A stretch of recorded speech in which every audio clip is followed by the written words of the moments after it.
연약한 자에게 미래와 희망이 있다, 이런 제목으로 말씀 전하겠습니다.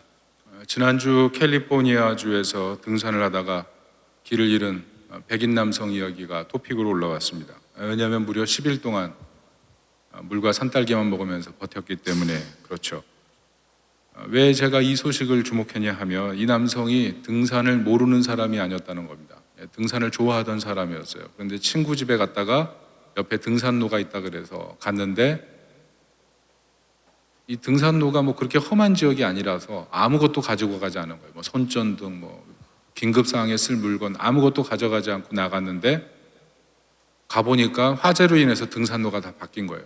그래도 갈 수 있겠지 하다가 자그마치 10일 동안 생과 사를 넘나드는 두려움에 쌓였다는 겁니다. 이 이야기를 들으면서 저는 이것이 바로 인생이 아닌가 이런 생각이 들었어요. 인생 어느 정도 살만해요. 산에 오를 줄 아는 거죠. 그리고 가정도 돌볼 줄 알고 미래 계획도 세워놓고, 그런데 어느 순간 한순간의 실수로 내가 원하지 않는 결과를 맞이하는 것, 그것이 인생이다, 이렇게 생각할 수 있다는 겁니다. 최근에 어떤 기사를 보니까 어떤 분이 올해 가장 충격적인 문자를 하나 받았대요. 그게 뭘까 하니까 어떤 자매가 집에 불을 켜놓고 창문을 열어놓고 외출을 한 거예요. 급히 동생한테 문자가 옵니다. 그 문자가 뭐냐면 방에 러브버그가 가득 찼다는 거죠. 창문을 열어놨더니 러브버그가 다 들어왔다는 거예요. 여러분, 러브버그 뭔지 아시죠? 그 벌레들.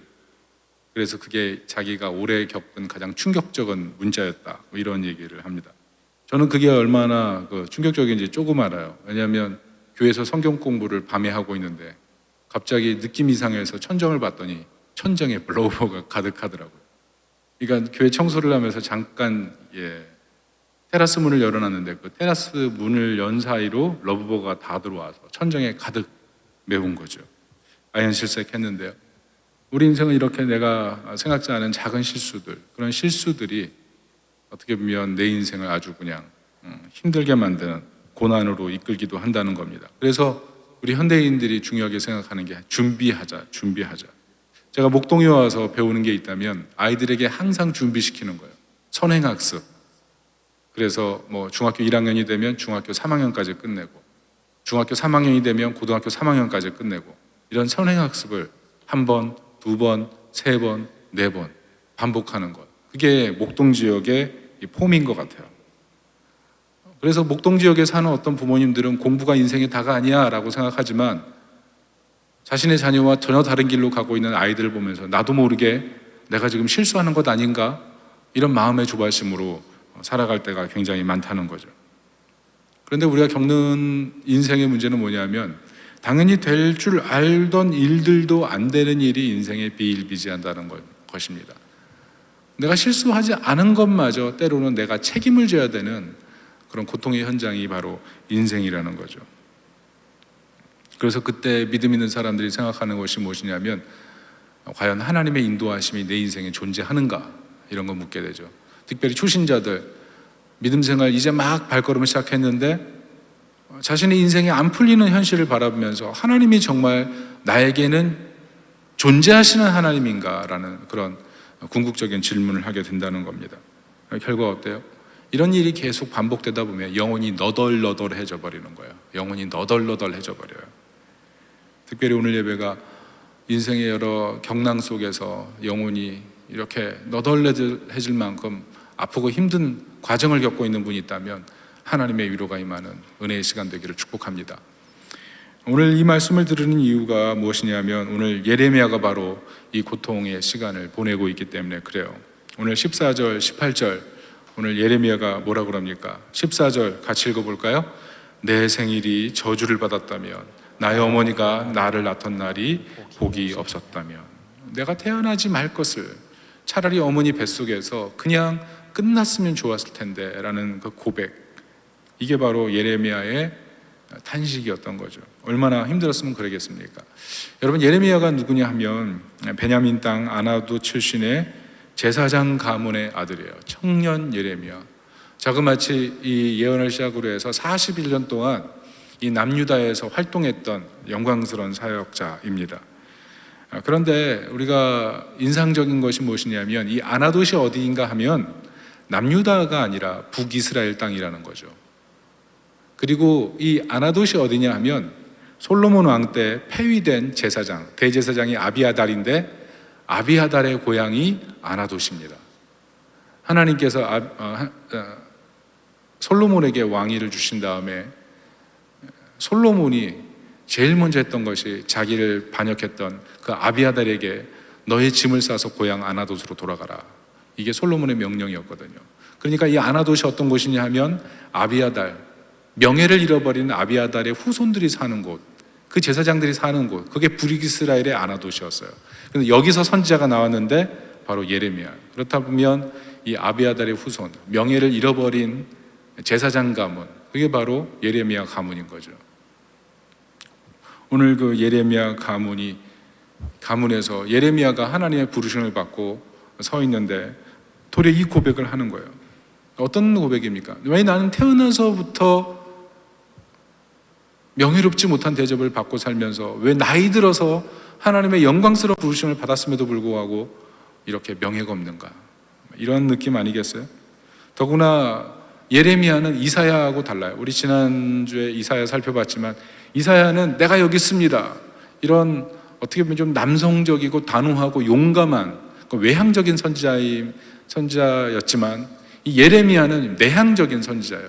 하나님께서 부르셨을 때 곧바로 내가 여기 있습니다 이렇게 고백하는 것이 아니라 내가 무엇을 할 수 있죠? 이렇게 얘기한 내향적이고 센티멘탈하고 좀 그런 선지자였다는 겁니다. 1장 4절부터 6절 한번 볼까요? 제가 한번 4절을 읽을 테니까 교독하겠습니다. 여호와의 말씀이 내게 임하니라 이르시되 5절을 읽어주세요. 내가 또 이 성읍의 모든 부와 그 모든 소득과 그 모든 귀중품과 유다 왕들의 모든 보물을 그 원수의 손에 넘기리니 그들이 그것을 탈취하여 바벨론으로 가져가리라. 네. 죄송합니다. 1장 4절부터 6절인데 제가 안 넘겨준 것 같아요. 제가 읽어드릴게요. 여호와의 말씀이 내게 임하니라 이르시되 1장 4절부터 6절입니다. 이거 좀 추가해 주세요. 5절 내가 너를 모태에 짓기 전에 너를 알았고 내가 배에서 나오기 전에 너를 성별하였고 너를 여러 나라의 선지자로 세웠노라 하시기로. 6절 예레미야가 이렇게 고백합니다. 내가 이르되 슬프도소이다 주 여호와여 보소서 나는 아이라 말할 줄을 알지 못하나이다. 하나님의 부르심이 있으면 얼마나 영광스럽습니까? 주님 내가 하겠습니다 이런 고백을 해야 되는데 예레미야는 내가 아이라서 말할 줄 알지 못하는데 하나님 왜 나를 선택하십니까? 이런 센티멘탈한 내향적인 앞으로 다가올 고난을 미리 계산하는, 그러니까 어릴 때부터 명예롭지 못한 환경에서 크면서 겪었던 그 내적인 아픔들이 하나님의 부르심 앞에서도 이렇게 고통스럽게 반응하게 되는 거죠. 즐겁고 기쁘게 반응하는 것이 아니라 하나님 내가 또 어떤 멍에를 져야 됩니까? 내 인생 자체가 슬픈데 또 왜 슬픈 길을 가라고 하십니까? 이렇게 오늘 고백한다는 거죠. 그래서 14절 18절 결국 터져버리는 거예요. 하나님 내가 차라리 죽은 것이 낫지 않았습니까? 내가 태어나지 않는 것이 차라리 낫지 않았겠습니까? 왜 나를 불러내서 이렇게 고생시키십니까? 무슨 고백입니까? 하나님 뜻 따르는 것이 너무 어렵군요. 우리도 그 고백하죠. 하나님 뜻 따르다 보면 마음이 찹찹한 지점이 있어요. 순종했는데 돌아오는 것이 없고 헌신했는데 다 잃어버렸다고 느껴질 때. 오늘 예레미야는 어떻습니까? 10절을 보면 예레미야가 이 이스라엘의 멸망을 자꾸 선언하니까 예레미야의 뒤에 고소하려고 줄을 선 사람이 태반이었어요. 너 그렇게 자기 민족을 저주하지? 너 언젠가 내가 너 고소할 거야. 너 허물만 보여봐. 너 가만두지 않을 거야. 이런 사람들이 줄을 이루는 것, 그게 예레미야의 현실이었다는 거죠. 왜 그럴까요? 예레미야가 세 가지 예언을 하거든요. 첫째가 뭐냐 하면 하나님께서 선택한 백성에게 복을 주시지 않고 화를 주신다, 심판하신다. 그게 예레미야 21장 10절입니다. 같이 한번 읽어보도록 하겠습니다. 시작. 여호와의 말씀이니라 내가 나의 얼굴을 이 성읍으로 향함은 복을 내리기 위함이 아니요 화를 내리기 위함이라. 이 성읍이 바벨론 왕의 손에 넘김이 될 것이요 그는 그것을 불사르리라. 이미 지난주 살폈지만 히스기야 왕에게 하나님 명령하시죠. 이제 심판받고 너의 자녀가 환관이 될 것이다. 이런 예언. 이게 드디어 예레미야를 통해서 더 분명하고 구체적으로 전달되는 거예요. 70년 동안 포로 생활을 할 것이다. 그랬더니 유다 사람들이 납득이 안 되는 거죠. 왜? 나 선민인데, 나 언약 백성인데, 교회 다니면서 그럴 수 있잖아요. 나 신앙생활 열심히 했는데, 나 누구 못지않게 최선을 다했는데 왜 내 인생은 이렇게 풀리지 않죠? 라고 고백하는 그 고백과 비슷한 거죠. 두 번째입니다. 두 번째는 예레미야 26장 6절인데요. 같이 한번 읽어보겠습니다. 시작. 내가 이 성전을 실루같이 되게 하고 이 성을 세계 모든 민족의 저주거리가 되게 하리라. 솔로몬이 세운 성전이 이제 멸망한다, 이 얘기를 하는 거죠. 그래서 예레미야가 사실 죽음의 위협을 당하는 거예요. 오늘 본문을 쭉 읽다 보면 무슨 얘기를 하냐면 너 죽어야 된다, 이런 얘기하는 거거든요. 예레미야 전체에 예레미야가 가장 고통을 당하는 이유가 이거예요. 예루살렘 성전이 이제 멸망한다, 그 얘기를 해주는 거거든요. 마치 무엇을 보는 것 같아요? 신약시대 예수님께서 오셔서 성전의 멸망을 예고하실 때 사람들이 흥분해가지고 예수님 잡아서 죽이려고 했던 것과 똑같은 상황이에요. 예레미야는 순환받는 예수님의 모습을 오늘 보여주고 있는 거예요. 그리고 세 번째, 예레미야가 외친 핵심 메시지가 뭐냐면 우상 숭배에 대한 것입니다. 자, 16장 10절 11절 같이 한번 합독하겠습니다. 시작. 내가 이 모든 말로 백성에게 말할 때 그들이 내게 묻기를 여호와께서 우리에게 이 모든 큰 재앙을 선포하심은 어찌 됨이며 우리의 죄악은 무엇이며 우리가 우리 하나님 여호와께 범한 죄는 무엇이냐 하거든 너는 그들에게 대답하기를 여호와께서 말씀하시되 너희 조상들이 나를 버리고 다른 신들을 따라서 그들을 섬기며 그들에게 절하고 나를 버려 내 율법을 지키지 아니하였습니다. 여러분, 우상이 무엇입니까? 우상이 무엇이냐면 하나님보다 더 사랑하는 것, 그게 우상이에요. 뿔난 어떤 이상한 흉상을 숭배하는 것이 반드시 우상이 아니라 내가 좋아하는 것이 하나님보다 더 중요해지는 순간, 그게 우상이 되는 거죠. 요즘 핀란드에서 시도하는 사회 사업이 있어요. 그 사회 사업이 뭐냐면 노숙자를 없애자. 왜냐하면 길거리에서 다 자고 있으니까 너무 흉측하잖아요. 그래서 어떤 조건을 제시했냐면 알코올 중독 재활 치료를 끝내면 무조건 집을 준다. 왜? 인간의 존엄은 집으로부터 시작한다. 이게 핀란드에서 세운 사회복지 사업의 중요한 모토예요. 그래서 그들에게 집을 주기 위해서 알코올 중독 프로그램을 이수해라. 그러면 집을 준다. 정말 그렇게 해줬어요. 그랬더니 많은 사람들이 이 중독 프로그램에 참여해서 노숙자들의 자그마치 50%가 사라졌어요. 그래서 노숙자들이 더 이상 이제 길거리에서 안 자는 거죠. 그런데 남은 50%는 컨트롤이 안 되는 거예요. 그래서 왜 그런가 봤더니 이 계단 문턱이 높은 거예요. 이 알코올 중독 치료 프로그램을 이수해야 집을 얻는다는 게 이 사람들에겐 문턱이 높은 거죠. 그래서 어떻게 했냐면 그냥 집을 줬어요. 그냥 집을 줬어요. 그랬더니 어떻게 됐을까요? 놀라운 일이 나왔어요. 이 노숙자들이 집에 들어가면서 이 집을 깨끗이 만들고 이 집에 들어가서 이 사회에 어떻게 적응할까 연구하고 훈련하면서 변화되어 가기 시작하더라는 거죠. 그래서 노숙자들이 정말 없어지고 있고 그 노숙자들이 이제는 사회에 적응하는 그런 훈련하는 사람들로 바뀌게 되더라는 거죠. 왜 그럴까요? 저는 이 기사를 보면서 사람의 마음속에 생기는 안정감이 굉장히 큰 역할을 하는구나, 이런 것을 발견할 수가 있었어요. 그런데 이것을 제가 좀 거꾸로 적용해 보면 우리 신앙에서 가장 위험한 존재가 무엇이냐 하면 안정감일 수 있겠구나, 이런 생각을 했어요. 여러분, 언제 우리 마음이 가장 흔들리나요? 안정감이 흔들릴 때예요. 우리 자녀가 사고당하지 않을까? 내 사업이 위기에 빠지지 않을까? 내가 하는 일이 잘못되지 않을까? 이런 안정감을 흔드는 일들, 그것을 내 인생의 가장 위험한 일이라고 생각하는 순간 우리는 하나님을 향해 나아가는 문턱이 엄청 높아져 버립니다. 그래서 때로는 예배 드리는 것, 헌신하는 것, 봉사 드리는 것, 내 안정감을 해치면서까지 하나님께 나아가는 것을 굉장히 위험한 것으로 생각하죠. 자, 돌아보면 우리는 나는 우상 숭배하지 않아요 라고 얘기하지만 사실 우리 마음속에 내 안정감을 흔드는 그 어떤 것도 용납하지 않을 준비가 되기 때문에 하나님을 향한 헌신의 계단이 내 인생에는 굉장히 높은 계단이 될 수 있다는 거죠. 여러분, 이해되십니까? 그래서 내가 추구하는 그 안정감이 내 인생에서 하나님처럼 높아져 있는 상태, 그게 우상 숭배인 거죠. 사랑이 고장난 거예요. 그래서 루터가 이것을 가지고 고장난 사랑이라고 이렇게 얘기하지 않습니까? 사람들은요, 우상을 보면서 이상하게 얘기하잖아요. 그건 꼭 필요한 거라고 얘기해요. 꼭 필요한 거야라고 얘기하죠. 좋은 거야라고 얘기해요. 그런데 오늘 본문을 보면 6절에 뭐라고 써 있냐면 거짓 예언을 한다 이렇게 얘기하거든요. 이 바수훌에 대해서 거짓 예언하는 자라고 이렇게 오늘 하나님이 단언하시는데, 그 거짓이라고 할 때 그 히브리어 단어가 뭐냐면 쉐케르인데, 이 쉐케르라는 단어를 이 예레미야 전체에서 어떻게 쓰고 있냐면 우상 숭배할 때 쓰는 단어예요. 그러니까 다시 말해서 거짓 예언 자체가 우상 숭배라고 예레미야서에서는 단언하고 있는 거죠. 이게 무슨 말이냐면 우리가 신앙생활하면서 스스로에게 이 정도는 괜찮아, 나의 안정감을 지키기 위해서 이 정도 하는 것은 괜찮아 라고 계속 계단을 쌓고 나가기 시작할 때 우리는 그 계단 때문에 하나님을 향해서 더 이상 올라갈 수 없는 그 지경의 자리에 이르게 된다는 거죠. 다시 말해서 우리 마음속에 있는 우상이, 우리 마음속에 내가 만든 안정감이 엄청난 우상으로 환원되고 있다는 거죠.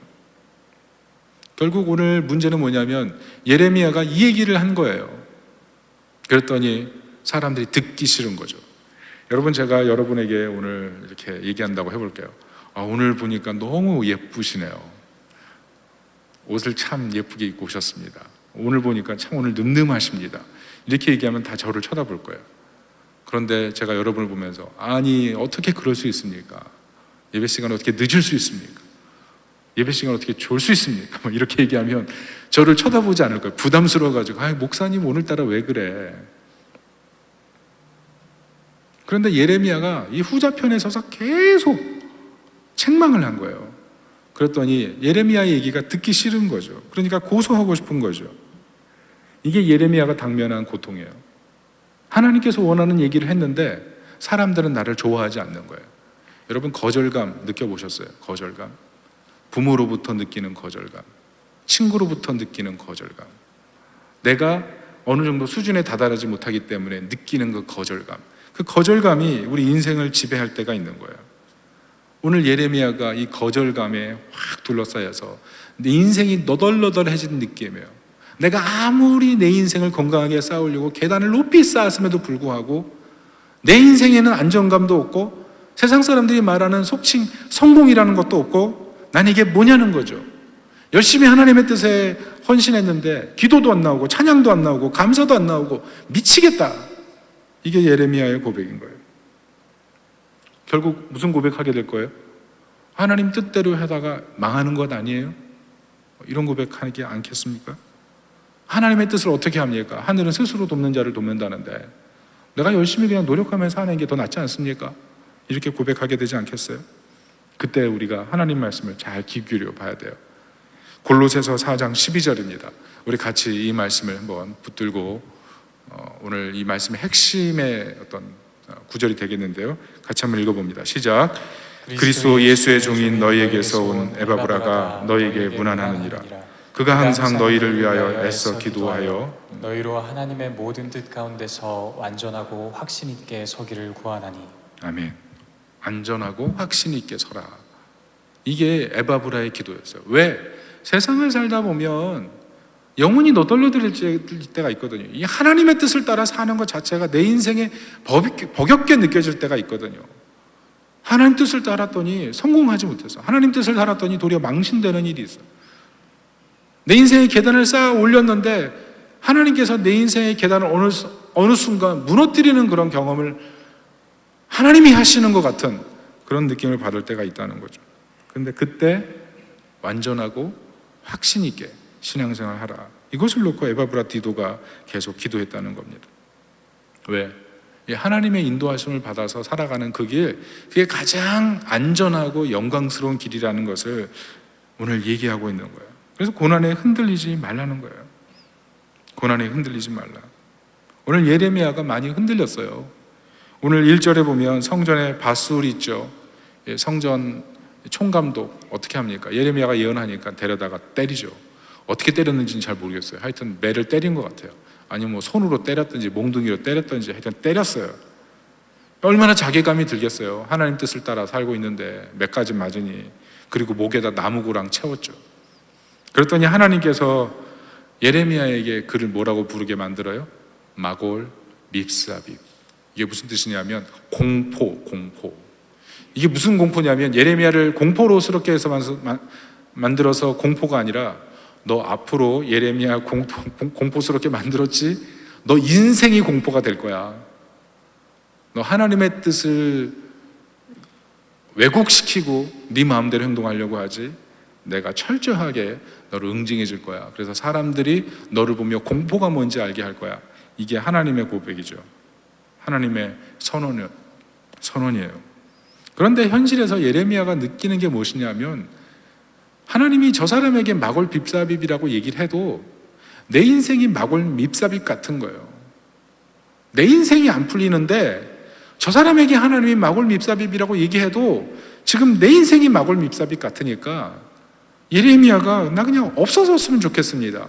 이 고백을 하고 있는 게 오늘 본문의 내용이라는 거죠.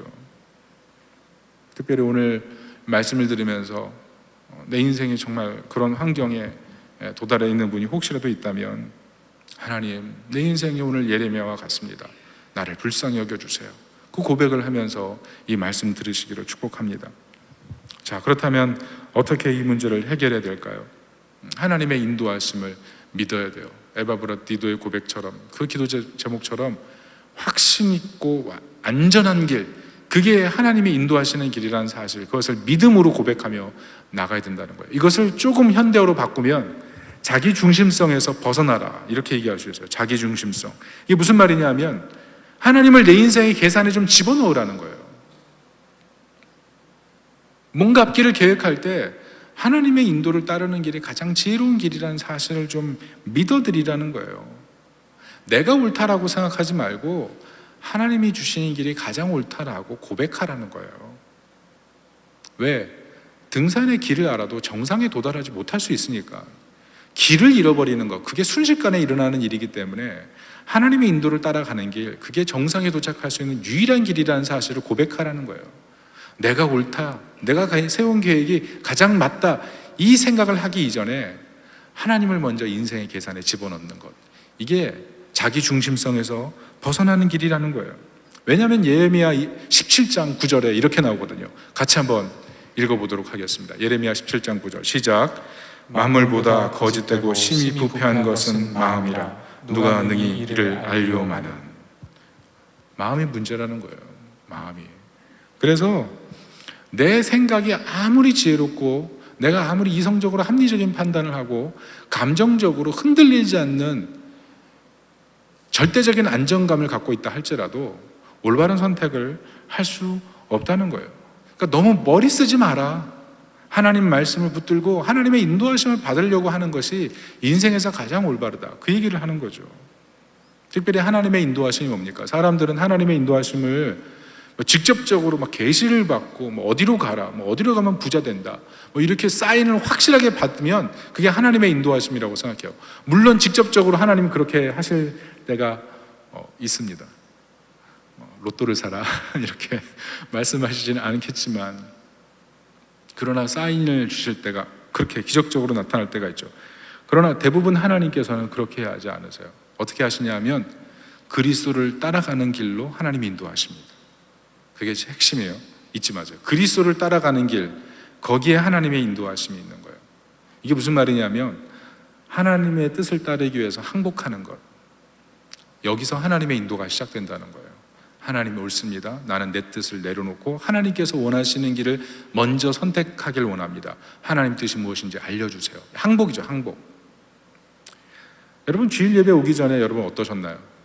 아침에 일어나자마자 곧바로 오고 싶으셨나요? 비도 오고 주차는 어떻게 하며, 특별히 사역자분들 나는 왜 사역자가 됐지 이런 생각하지 않으셨나요? 가기 싫어. 그런데 왜 왔어요? 항복한 거죠. 예배 드리는 게 가장 옳은 거야. 항복한 거죠. 교회를 보세요. 교회가 항상 옳습니까? 교회를 보면서 실망한 감정도 있잖아요. 그러나 하나님이 교회를 세우셔서 교회를 통해 세상에 하나님 나라 만드시니까 교회 문제가 많아도 교회를 존중하는 의미로 하나님의 뜻에 항복하고 교회 나오는 거 아니에요? 목사도 어때요? 목사도 실망스럽잖아요. 어제 전사님 한 분께서 교회차를 쓰실 일이 있어가지고 밤늦게 집 앞에 오셨습니다. 그래서 제가 찹키를 넘겨드리는데, 제가 찹키를 넘겨드리기 전에 전사님이 저한테 그랬어요. 목사님! 이렇게 불렀어요. 근데 그게 아파트 아니었거든요. 그 소리가 막 울리는 거예요. 순간 제가 그분을 데리고 빨리 아파트 밖으로 나갔어요. 그랬죠. 목사님 막 또 그러는 거예요. 그래서 제가 제발 소리를 낮춰 이러기 못하고 빨리 앞으로 나갔어요. 근데 제가 돌이켜 오면서 생각하기를, 내가 왜 이렇게 창피하지? 이런 생각을 좀 했어요. 왜 이렇게 창피하지? 정말 이 사람들이 목사라는 직업을 점점 좋지 않게 생각하니까 나도 모르게 이러고 있구나, 이런 생각해요. 여러분, 근데 문제가 뭐예요? 기독교 신앙의 핵심은 목사에게 항복하는 게 아니에요. 하나님 말씀에 아멘하는 거예요. 하나님 말씀에 항복하는 거예요. 그럼 되거든요. 근데 자꾸 목사를 너무 추앙해가지고 사실 문제가 되는 거예요. 목사는 인간에 불과해요. 여러분과 똑같아요. 이 직분에 올라와서 말씀을 전하는 그런 권위를 하나님으로부터 부여받았을 뿐이지, 여러분이 정말 헌신해야 할 것은 하나님 말씀이에요. 그 말씀에 하나님, 제가 말씀의 권위 앞에 순종합니다, 항복하겠습니다, 그게 필요하다는 거죠. 그게 능력이라는 거예요. 성도의 능력은 거기서 나타나는 거예요. 성도의 능력은 마가복음 14장에 보면 향유 옥합 부은 여인 보이죠. 향유를 깨뜨려서 다 주님께 드리잖아요. 그게 뭐예요? 하나님께 나 항복하겠습니다. 그리스도가 내 인생의 가장 중요한 존재입니다. 이 고백 아니에요? 어제 금요기도에 장은선 목사님께서 말씀하시는데 그 말씀하시더라고요. 예전에 주일학교 수련회 하면 시장 좌판에서 일하시던 여자 집사님들이 좌판 접고 3, 4일 동안 교회 가서 음식 만들면서 아이들과 같이 지냈다는 거예요. 왜? 다음 세대가 중요하니까. 하나님 나라 가치를 위해서 시장 좌판 3, 4일 접으면 손해가 큰데 그 손해 감수하고 하나님 나라에 쏟아붓는 마음, 그것을 먹으면서 아이들이 자라났다는 거죠. 자기가 먹고 살기 위해서 살아가는 것이 아니라 하나님 나라를 위해서 자기 밥그릇을 내려놓는 마음, 그게 결국 항복 아니겠어요? 우리는 그런 모습을 볼 때 믿음의 진정성을 알게 되고 그 믿음의 길을 따라서 걸어가는 거죠.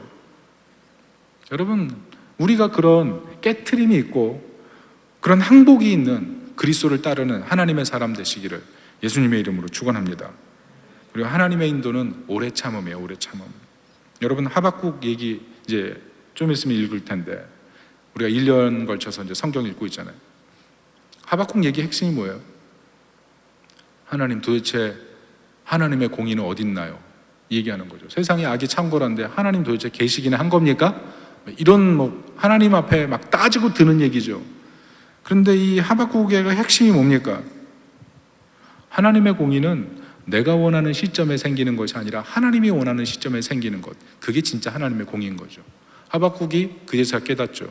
하나님, 내가 원하는 공의를 내가 원하는 시점에 이루어지면 하나님은 그때부터 하나님이 아니라 내 종이군요. 깨달은 거죠. 하나님의 공의는 하나님의 시점에 이루어지는구나. 그때부터 겸손하게 하나님의 일하심을 기다리면서 하박국의 고백은 마지막에 기쁨으로 끝나잖아요. 하나님을 기대하고 기다리는 것이 가장 지혜로운 것이구나. 여러분, 하나님의 인도하심은요, 우리 눈앞에 짜잔하고 나타나지 않아요. 오랜 기다림 속에 하나님의 인도하심을 발견하게 되는 거예요. 그래서 우리 인생에 예레미야와 같은 약함이 찾아왔을 때, 내 인생에 너덜너덜한 그런 감정이 생길 때 이 하나님의 인도가 반드시 있다라는 그 믿음을 가지고 인내하면서 기다릴 수 있는 그런 하나님의 사람이 되시기를 예수님의 이름으로 축복합니다. 그리고 특별히 이 하나님의 인도하심은 말씀을 통해서 임하는 거예요. 20장 9절 같이 한번 읽어봅니다. 시작. 20장 9절입니다. 시작.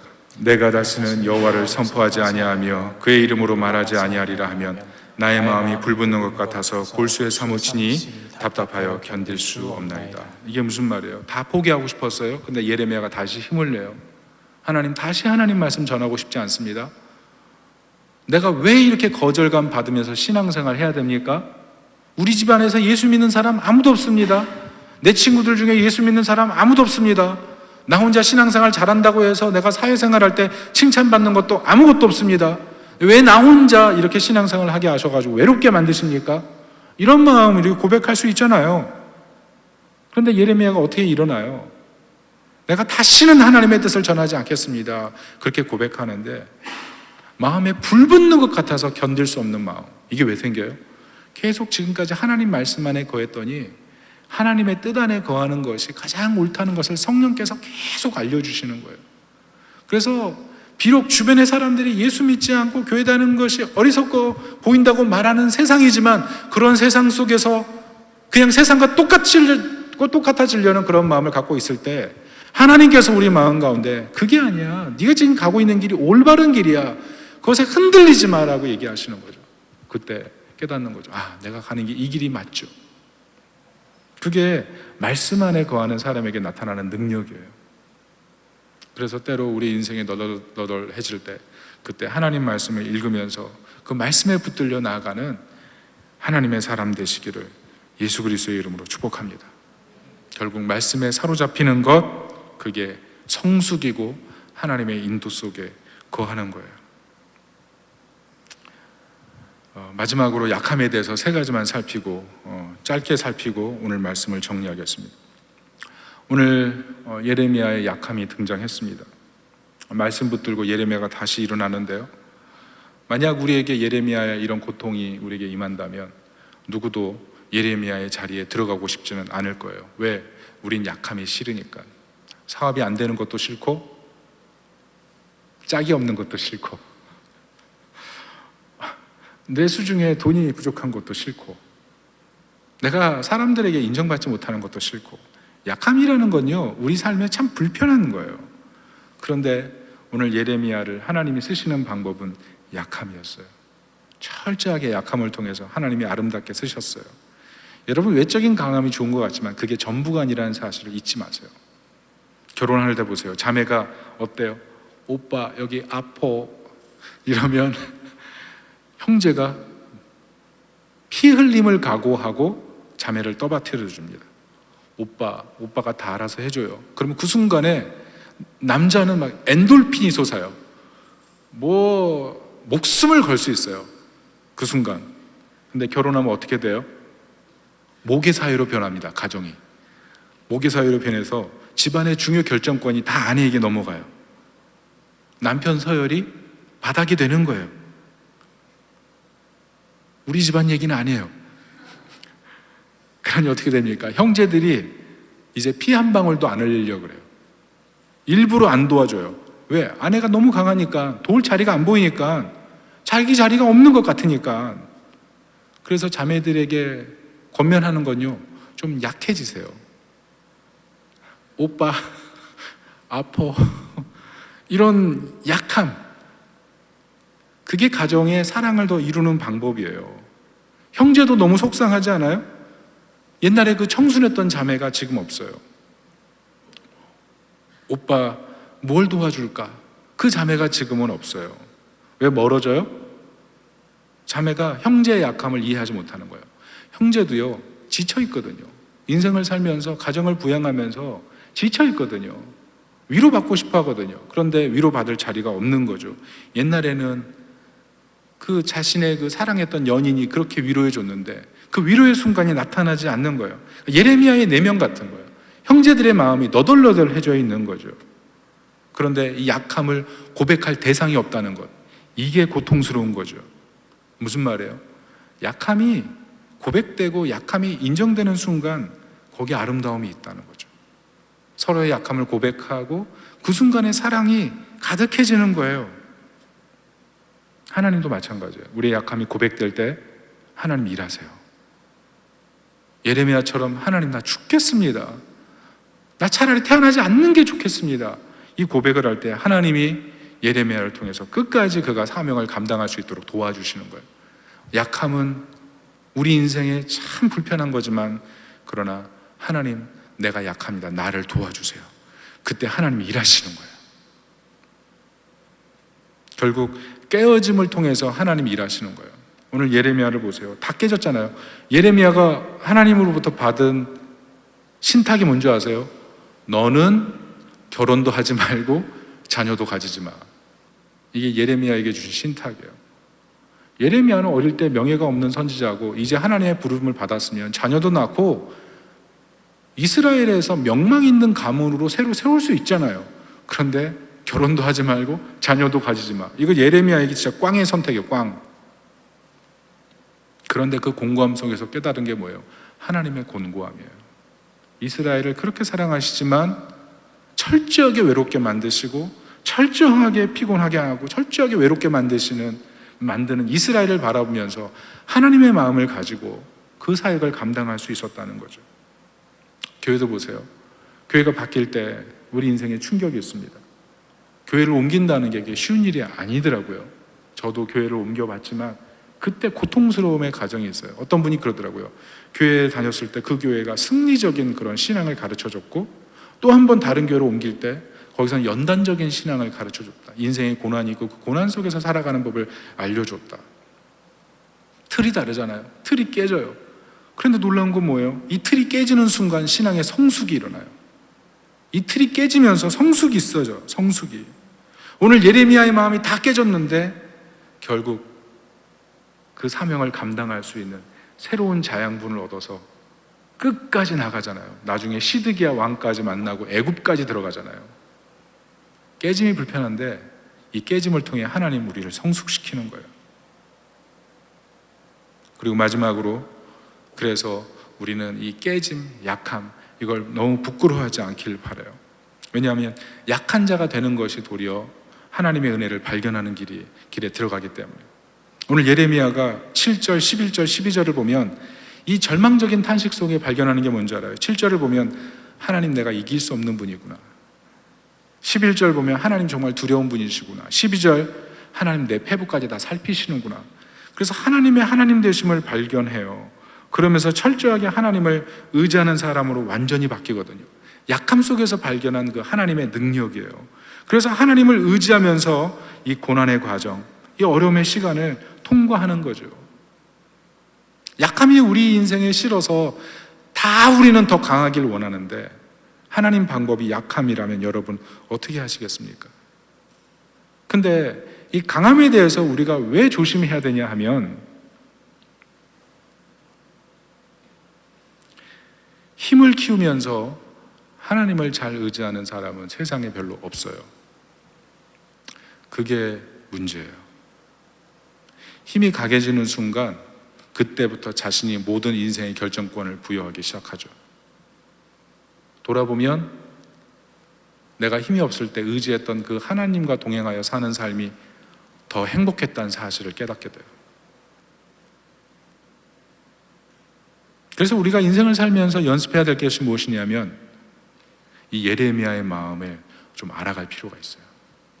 약한 상황에 들어가서 하나님만 의지하는 이 상황, 이 순간 속에서 우리는 정말 강해지는 법을 배우는 거예요. 정말 강해지는 법. 오늘 예레미야가 그것을 발견해요. 그게 29장 11절이에요. 같이 한번 읽어보겠습니다. 시작. 여호와의 말씀이니라. 너희를 향한 나의 생각을 내가 아나니 평안이요 재앙이 아니라 너희에게 미래와 희망을 주는 것이니라. 하나님이 이 약함 속에서 무엇을 발견하게 하셨어요? 미래와 희망을 주시는 하나님의 큰 뜻을 품고 지금 약하지만 미래와 희망을 주시는 그 하나님을 향해서 한 걸음 한 걸음 옮기는 예레미야의 모습을 보여주는 거예요. 여러분 복음이 무엇인지 아시죠? 복음이 무엇이냐 하면 예수님께서 약한 자로 오셨다는 거예요. 예수님 강한 분으로 오지 않으셨어요? 약한 분으로 오셨어요. 그래서 약함으로 십자가를 지시고 약함으로 십자가에서 죽으셨기 때문에 약한 우리의 마음을 누구보다 헤아리시고 약한 상황에 있는 우리에게 가장 가까이 계세요.